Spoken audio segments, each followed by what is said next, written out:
the eternal rhythm of bureaucratic process, as regular and reliable as the orbit of the planet itself. Yet this certainty comes at a price that extends beyond simple freedom. The citizens of Terra live their entire lives without ever experiencing genuine surprise, authentic spontaneity, or the terrible beauty of genuine choice. Their days unfold according to patterns established by their great-great-grandparents. Their careers follow trajectories determined by aptitude tests administered in childhood, and their deaths occur at statistically predictable intervals that allow for efficient resource allocation. They achieve a kind of immortality through the absolute predictability of their existence, becoming components in a machine so vast and complex that their individual mortality becomes irrelevant. But there is another Terra that exists beneath even these ordered realms, a shadow world that extends down into the deepest foundations of the planet. Here, in the sump levels and abandoned industrial complexes that form the archaeological layers of human habitation, dwell those souls for whom even the harsh certainty of middle hive existence represents an impossible luxury. These are the forgotten citizens of Terra, the descendants of workers who built the great structures above them, the inheritors of genetic modifications that once served purposes now lost to time, the keepers of technologies that continue to function despite being understood by no living human. In these depths, where the recycled air carries flavors of rust and ancient plastics, where the only light comes from bioluminescent cultures that have evolved over centuries to digest human waste, where the sound of the great atmospheric processes creates a constant, rhythmic breathing that serves as the heartbeat of the world, humanity continues to exist in forms that would be barely recognizable to those who dwell above. These deep dwellers have adapted to their environment with the same ruthless efficiency that characterizes all Terran existence, developing social structures, religious practices, and survival strategies that represent 10 millennia of evolution in the depths. They worship the Emperor through rituals that predate the imperial cult itself, maintaining shrines built from components salvaged from technologies that once served the conquest of the galaxy. Their prayers, whispered in dialects that have diverged so far from standard Gothic that they require translation services provided by specialized ecclesiarchy linguists, rise through the atmospheric recycling systems to join the great chorus of human devotion that surrounds the Golden Throne. Their faith, tested by conditions that would break the spirit of citizens from more comfortable worlds, burns with an intensity that shames the carefully modulated devotions of the upper hives. Yet they too contribute to the great work of keeping Terra alive. In the deepest industrial complexes, where the boundary between technology and biology has long since dissolved, they tend to machines that process the raw materials of existence itself. They operate recycling systems that transform the waste products of 1 trillion human souls back into the basic components of life, maintaining cycles of renewal that have continued unbroken since the palace walls first rose from Terran soil. Their work, performed in chambers so deep that the weight of the world above creates pressures that would crush unprotected humans, represents the foundation upon which all other Terran existence depends. The planet's ecosystem, such as it remains, exists entirely as an artifact of human engineering. Natural weather has been replaced by atmospheric management systems that regulate temperature, humidity, and air composition according to schedules determined by calculations that take into account the respiratory needs of specific population demographics in individual hab blocks. Rainfall, when it occurs, falls from mechanical cloud seeding operations designed to provide exactly the amount of moisture necessary for optimal industrial efficiency. The seasons change according to administrative decree, their timing adjusted to maximize productivity during crucial periods of bureaucratic activity.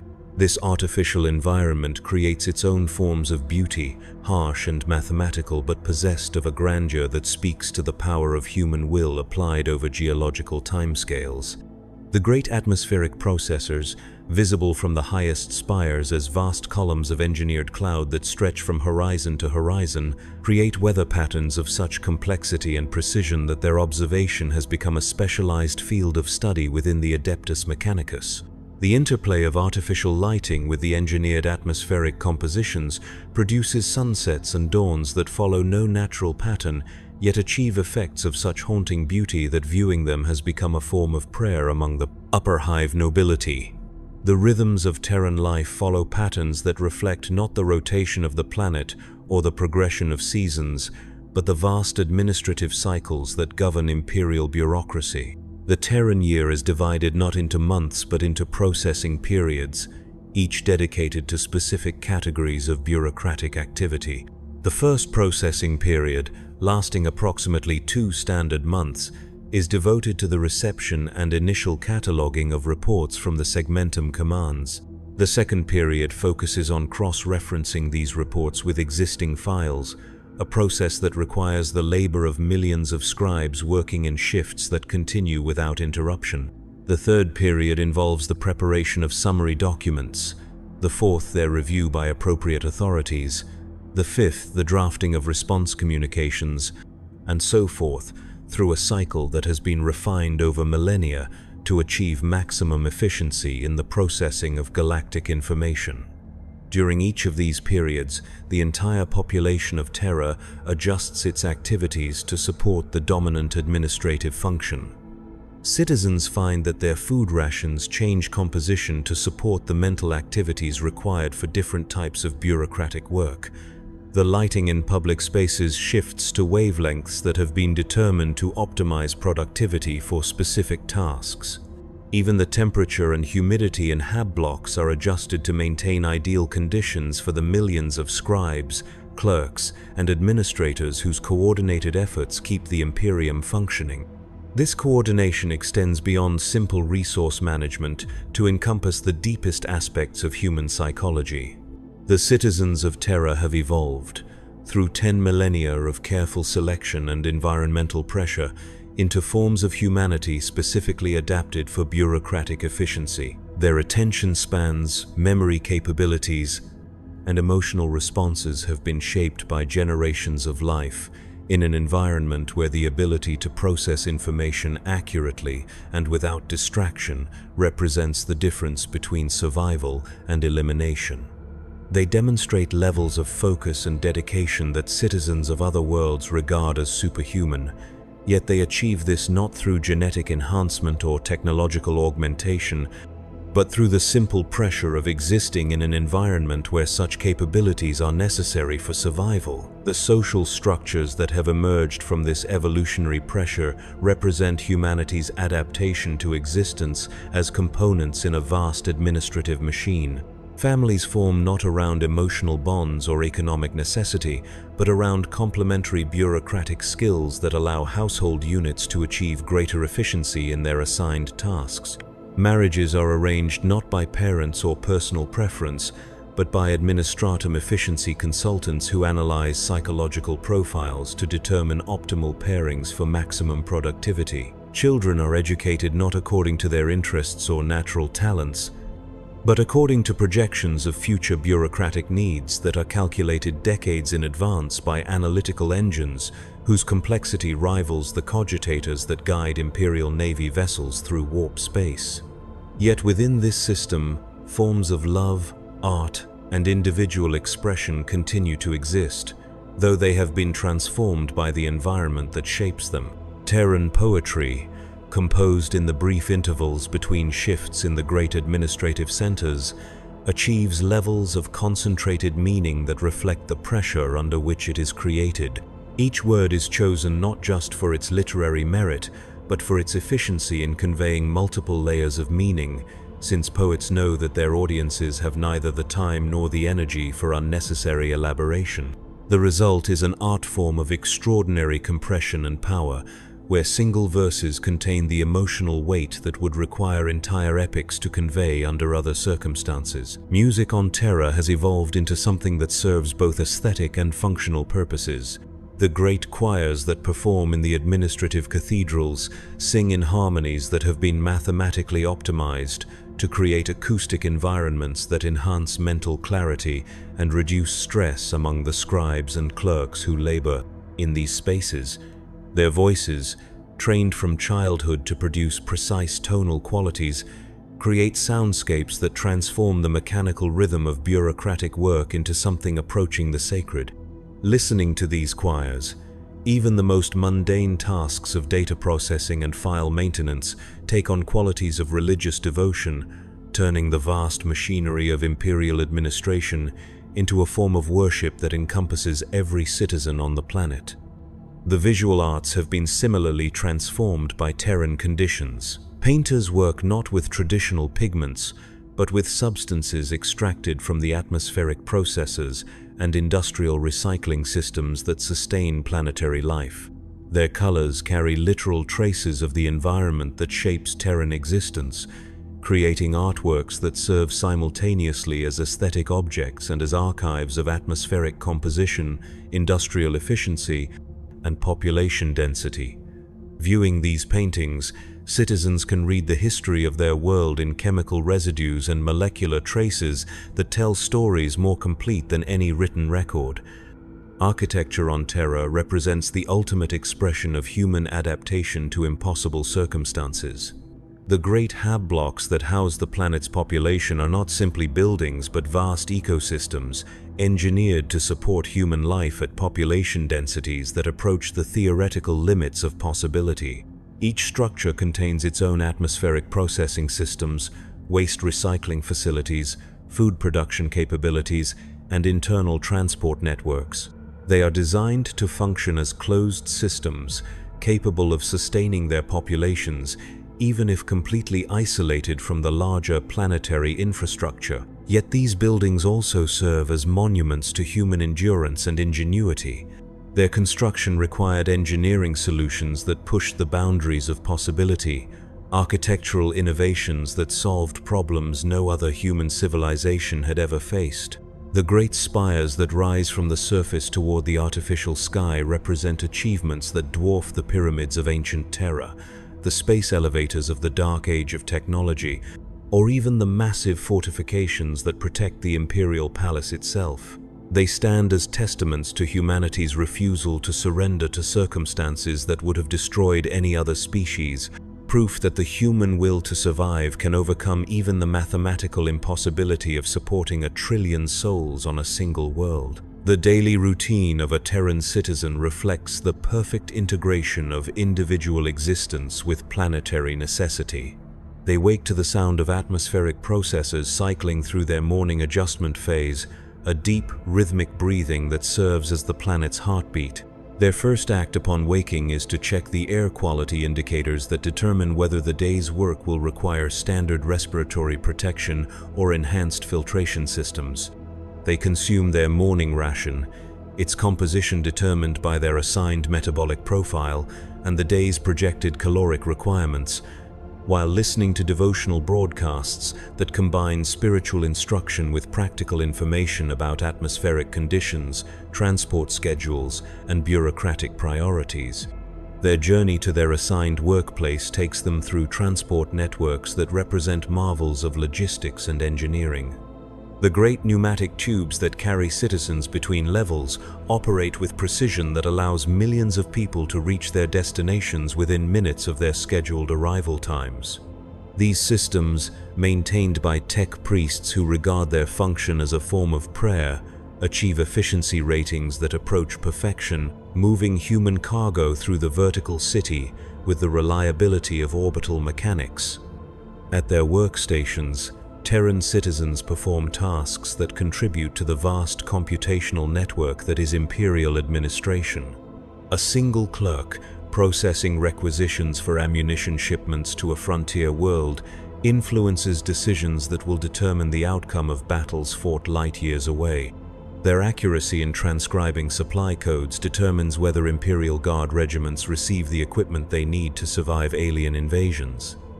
Their diligence in cross-referencing shipping schedules affects the timing of reinforcements that could save entire planetary populations from destruction.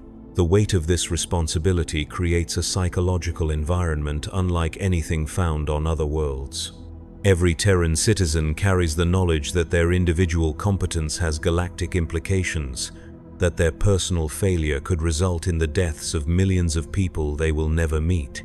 This awareness transforms even the most routine bureaucratic tasks into matters of life and death, infusing every aspect of daily work with an intensity that approaches the sacred.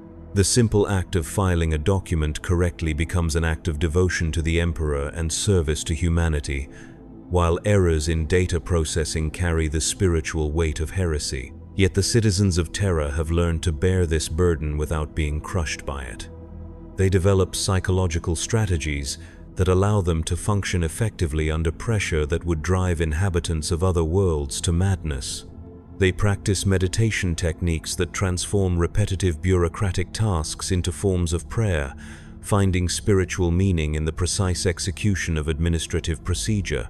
They create support networks that provide emotional sustenance without disrupting the efficiency of their work, sharing the psychological load of galactic responsibility among millions of souls who understand the unique pressures of Terran existence.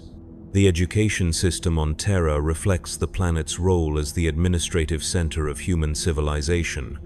Children begin their formal training as soon as they demonstrate basic literacy, entering educational programs that are designed not to develop well-rounded individuals, but to create highly specialized components for the bureaucratic machinery. Students are tested constantly, not just for their academic achievement, but for psychological traits that will determine their ultimate placement within the administrative hierarchy.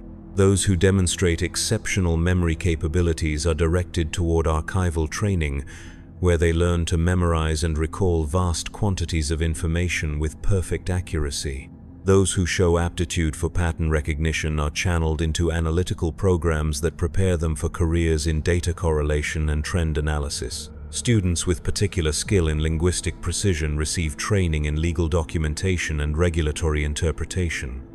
Each educational track is designed to produce individuals whose capabilities perfectly match the needs of specific bureaucratic functions, creating a system where human potential is developed not according to individual interests, but according to administrative necessity. Yet even within this utilitarian framework, Terra's educational institutions maintain traditions that connect their students to the deeper heritage of human civilization.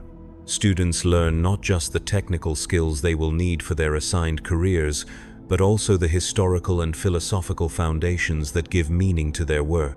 They study the great documents of imperial law not merely as procedural guidelines, but as expressions of humanity's highest aspirations. They memorize passages from the works of the Primarchs, not just as ideological instruction, but as literature that connects them to heroes whose achievements transcend bureaucratic categories. The religious life of Terra represents the ultimate expression of the imperial cult, refined by 10 millennia of theological development and shaped by the unique conditions of life on humanity's homeworld. Every citizen participates in daily devotional practices that are simultaneously expressions of personal faith and components of planetary-scale rituals designed to support the Golden Throne. Their prayers, synchronized with those of billions of other souls, create psychic resonances that contribute to the Emperor's continued existence in ways that extend beyond ordinary understanding. The great cathedrals that serve as focal points for Terran religious life represent architectural achievements that rival the imperial palace itself. These structures, carved from single blocks of stone quarried from the deepest levels of the planet, rise through multiple atmospheric layers to reach heights where the air grows thin and the light of the Golden Throne becomes visible to the naked eye. Within their chambers, ceremonies unfold that incorporate elements from every human culture that has ever existed, creating liturgies of such complexity and beauty that participation in them represents the highest honor available to ordinary citizens. Yet the most profound religious practices on Terra occur not in these great public spaces, but in the small shrines and personal altars that ordinary citizens maintain in their living spaces. Here, in chambers barely large enough to accommodate a single person, devotions are offered that possess an intensity and sincerity that shames the elaborate ceremonies of the great cathedrals. Citizens who spend their days processing bureaucratic documents find in these private prayers the spiritual meaning that transforms their mechanical labors into acts of worship connecting their individual struggles to the cosmic battle for humanity's survival. The medical system on Terra has evolved to address health challenges that exist nowhere else in the galaxy. The population density and atmospheric conditions create disease vectors that require constant monitoring and treatment, while the psychological stresses of bureaucratic life produce forms of mental illness that are unique to heavily administered worlds. Terran medical practitioners have developed treatments that address not just physical ailments but the spiritual maladies that arise from lives spent in service to administrative machinery. Hospitals on Terra serve simultaneously as medical facilities and as temples, places where physical healing is combined with spiritual counseling designed to help patients understand their illness within the context of their service to the Emperor. Treatment protocols incorporate both medical intervention and religious instruction, recognizing that health on Terra depends not just on biological function, but on psychological adaptation to the unique pressures of planetary existence. The most skilled medical practitioners are those who can address both the physical symptoms of their patients and the spiritual needs that arise from life in an environment where individual identity must be subordinated to bureaucratic efficiency. The transportation systems that move people and materials across Terra represent engineering solutions to problems of logistics that exist nowhere else in human space. The sheer volume of human traffic that must be processed daily requires transport networks of staggering complexity, systems that must coordinate the movement of billions of individuals while maintaining the efficiency necessary for planetary survival. The great atmospheric railways that connect different levels of the planetary city operate on schedules calculated to the second, their timing coordinated with work shifts, meal distributions, and religious observances to ensure that no citizen spends unnecessary time in transit. Yet these transport systems also serve as social spaces where the rigid hierarchies of Terran society temporarily dissolve. Citizens from different administrative levels find themselves traveling together through the atmospheric tunnels, sharing the common experience of movement through the vast vertical city that is their world. In these brief intervals between their assigned duties, conversations occur that transcend bureaucratic categories, creating moments of human connection that provide psychological relief from the pressures of administrative existence. The food production and distribution systems on Terra have achieved a complexity that borders on the miraculous, supporting a population that consumes resources on a scale that defies mathematical possibility. Nutrients arrive from across the galaxy, processed through distribution networks that ensure every citizen receives exactly the caloric intake necessary for optimal performance of their assigned duties. The great processing centers that transform raw materials into consumable rations operate with efficiency that approaches perfection, creating food products that provide complete nutritional support while minimizing waste and resource expenditure. Yet even within this utilitarian framework, Terran cuisine has developed characteristics that reflect the planet's unique culture and conditions. Flavoring agents extracted from atmospheric processes give Terran food distinctive tastes that citizens regard as essential elements of their planetary identity. Preparation techniques that maximize nutritional efficiency while minimizing preparation time have evolved into culinary traditions that connect contemporary Terra to its ancient past. The simple act of sharing a meal becomes a cultural practice that reinforces social bonds and provides psychological sustenance in an environment where individual needs must always be subordinated to collective efficiency. The waste processing systems that handle the byproducts of 1 trillion human lives represent engineering achievements that rival the great architectural monuments of the planet.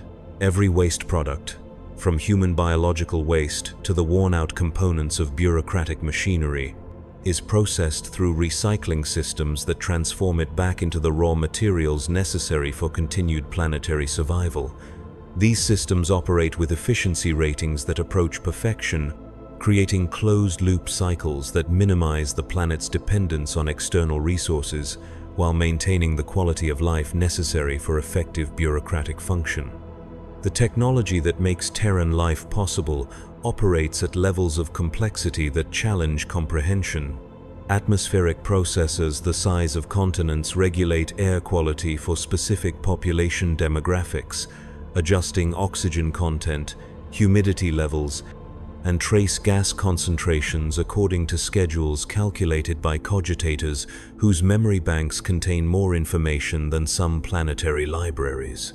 Power generation systems that tap energy sources ranging from geothermal taps driven deep into the planet's core to solar collectors that operate in high orbit provide the electricity necessary to sustain artificial daylight for populations that have never seen natural sunlight. Water purification and distribution. Networks process and redistribute liquid resources that have been cycled through the planetary ecosystem countless times, each molecule carrying traces of its passage through previous generations of Terran citizens. The recycling is so complete that water consumed by contemporary citizens contains molecular components that may have been consumed by the Emperor himself during the Unification Wars, connecting the present population to the deepest roots of imperial history through the most basic necessities of biological existence. Yet, the most remarkable aspect of Terran technology is not its complexity but its invisibility. Citizens go about their daily lives without conscious awareness of the vast technological infrastructure that makes their existence possible. The systems that regulate atmospheric composition, manage waste disposal, process food distribution, and coordinate transport networks operate so smoothly and efficiently that they have become as transparent as natural processes, allowing citizens to focus their attention on the bureaucratic tasks that justify their existence, rather than on the engineering marvels that make those tasks possible. The communication networks that connect Terra to the rest of the galaxy represent the nervous system of imperial civilization, carrying information flows that determine the fate of entire sectors. The great astropathic choirs that send and receive messages across interstellar distances operate from facilities buried deep within the planet's crust, their psychic communications protected by layers of both physical and spiritual shielding. The messages they transmit and receive carry the weight of galactic governance, determining the deployment of Imperial Guard regiments, the allocation of resources to frontier worlds, and the responses to alien incursions that threaten human civilization. These communications create a constant flow of information that influences every aspect of Terran existence. Citizens working in data processing centers handle reports from battles fought in distant star systems, requisitions for equipment needed by colonies they will never visit, and administrative updates from planetary governors whose names they will never know. The global scope of their work creates a psychological environment where the concerns of individual planets or star systems become merged into a vast tapestry of imperial necessity that extends beyond ordinary human comprehension. The law enforcement systems on Terra operate according to principles that balance the need for social order with the realities of population density that makes traditional policing impossible. The Adeptus Arbites maintain order not through constant surveillance or physical presence, but through administrative systems that make deviation from established procedure practically impossible. Citizens comply with legal requirements not because they fear punishment, but because the bureaucratic infrastructure of their lives makes compliance the path of least resistance, while deviation requires effort and resources that most individuals cannot afford.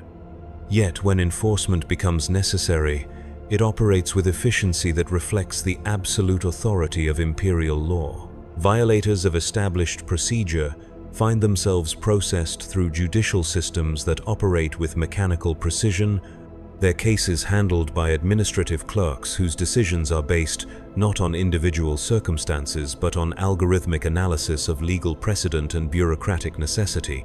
Justice on Terra is swift, certain, and impersonal, reflecting the planet's role as a place where individual needs must always be subordinated to collective efficiency. The military presence on Terra serves not as a protection against external threats, but as a symbol of the planet's role as the heart of human civilization. The regiments stationed on the homeworld are drawn from the finest soldiers in the Imperium, individuals whose service record and loyalty have been tested in battles across the galaxy. Their presence provides not just security but inspiration, reminding citizens that their bureaucratic labors support heroes whose courage and sacrifice defend humanity against alien threats and heretical rebellion. These soldiers, despite their elite status, live according to the same principles of efficiency and subordination that govern civilian life on Terra.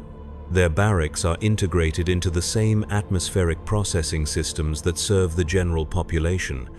Their meals come from the same distribution networks that feed bureaucratic workers, and their daily routines follow schedules coordinated with the planetary administrative cycles. They represent the ultimate expression of imperial discipline, individuals whose personal identity has been completely merged with their function as instruments of the Emperor's will. The cultural life that emerges from Terran conditions represents humanity's adaptation to existence under circumstances that would destroy the spirit of any other species. Art forms develop that incorporate the rhythmic sounds of atmospheric processes, creating musical compositions that transform the mechanical breathing of the planet into aesthetic experience. Literature emerges that finds beauty in the precision of bureaucratic language, creating poetry that elevates administrative procedure to the level of sacred ritual. Visual arts develop that incorporate the industrial byproducts of planetary survival, creating works that transform the detritus of overpopulation into objects of contemplation and beauty. Yet the most profound cultural achievement of Terra is the development of social structures that allow billions of individuals to live together without losing their fundamental humanity. Citizens develop forms of courtesy and consideration that make daily life possible under conditions of crowding that would drive other populations to violence and madness. They create informal networks of mutual support that provide emotional sustenance without interfering with bureaucratic efficiency. They maintain traditions that connect them to their individual heritage, while participating in planetary-scale rituals that subsume their personal identity into the collective identity of humanity itself. The economic system of Terra operates according to principles that transcend ordinary concepts of production and consumption. The planet produces nothing but administration, yet it consumes resources on a scale that rivals entire star systems. Its economic value lies not in material production but in its function as the central processing unit of human civilization, the place where information from across the galaxy is collected, analyzed, and transformed into the decisions that guide imperial policy. Citizens participate in this economy not as workers seeking personal advancement, but as components in a vast computational system whose output determines the survival of humanity itself. Their labor has value not because it produces goods or services, but because it contributes to the information processing that keeps the Imperium functioning. Their compensation comes not in the form of personal wealth, but in the knowledge that their work contributes to humanity's continued existence, a form of payment that transcends material considerations. The environmental conditions that shape daily life on Terra represent the ultimate expression of humanity's ability to adapt to circumstances that would destroy any natural ecosystem. The atmosphere, entirely artificial, maintains chemical compositions that optimize human health and psychological function while supporting the technological systems that make planetary survival possible. Temperature and humidity are regulated not according to seasonal cycles, but according to administrative schedules that maximize bureaucratic efficiency. Even the electromagnetic environment is carefully controlled, with radiation levels adjusted to support the optimal function of both human biology and electronic equipment.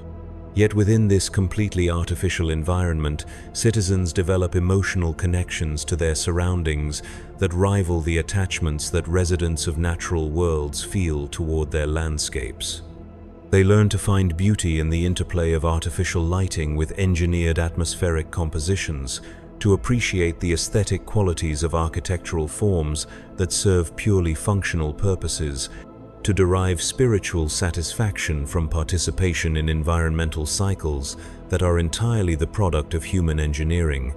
Their love for their world, though directed toward an environment that is entirely artificial, possesses the same depth and authenticity as the affection that citizens of garden worlds feel for their natural surroundings. The psychological adaptations that allow humans to thrive under Terran conditions represent evolutionary developments that point toward humanity's future as a galactic species. Citizens develop attention spans and memory capabilities that far exceed the norms for baseline humanity, mental abilities that have been shaped by generations of life in an information-rich environment. They demonstrate emotional resilience that allows them to function effectively under psychological pressures that would incapacitate individuals from less demanding worlds. They develop social skills that allow them to maintain personal relationships within bureaucratic frameworks that would fragment human connections under other circumstances. These adaptations come at costs that extend beyond simple individual freedom. Terran citizens sacrifice spontaneity for predictability, personal choice for collective efficiency, and individual expression for social harmony. They live their entire lives according to patterns established by administrative necessity, their personal desires subordinated to the needs of planetary survival. Yet they achieve in return a form of security and purpose that citizens of frontier worlds can barely imagine, a certainty about their role in the cosmos that provides meaning even under the most difficult circumstances. The religious significance of Terra extends far beyond its political importance as the seat of imperial government. The planet serves as the spiritual center of human civilization, the place where the Emperor's presence is most strongly felt, and where the rituals that sustain human faith achieve their highest development. Every prayer offered on Terra carries additional spiritual weight because of its proximity to the Golden Throne. Every act of devotion gains meaning from its performance on humanity's homeworld. This spiritual significance influences every aspect of daily life, transforming ordinary activities into acts of religious observance. Citizens regard their bureaucratic labors not simply as employment but as forms of prayer. Their careful attention to administrative detail as expressions of devotion to the Emperor, their participation in the vast systems that keep the planet functioning becomes a form of worship. Their willingness to subordinate personal desires to collective needs, an expression of faith that transcends ordinary religious practice. The future of Terra remains as uncertain as the future of humanity itself, dependent on systems and technologies whose continued function requires constant maintenance and occasional miraculous intervention. The planet's population continues to grow despite the apparent impossibility of supporting additional human life, sustained by innovations in resource management and social organization that push the boundaries of possibility ever further outward. Its citizens continue to adapt to conditions that grow more challenging with each passing century, developing new forms of human capability that allow them to thrive under circumstances that would have destroyed previous generations.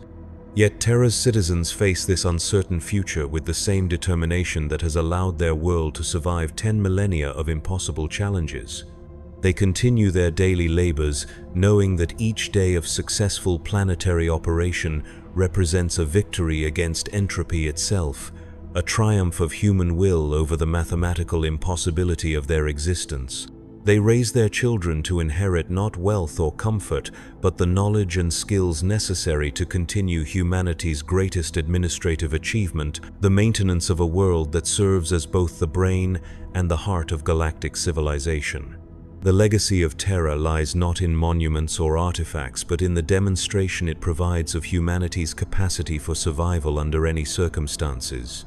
The planet stands as proof that human beings can adapt to conditions that would destroy any other known species, that human ingenuity can solve problems that approach the limits of physical possibility, and that human determination can sustain civilizations that transcend the boundaries of individual mortality. Every citizen who lives and works on Terra contributes to this legacy, their individual existence serving as testimony to the power of human will applied across geological timescales. In the end, Terra represents both humanity's greatest achievement and its most profound sacrifice. The planet demonstrates what human beings can accomplish when they subordinate individual desires to collective necessity when they apply their intelligence and determination to problems that exceed the scope of ordinary imagination, when they commit themselves completely to purposes that extend beyond personal survival. Yet it also represents the price of such achievements, the human costs of existence as components in machinery that operates according to necessities that transcend individual understanding or choice. Every breath taken on Terra carries the weight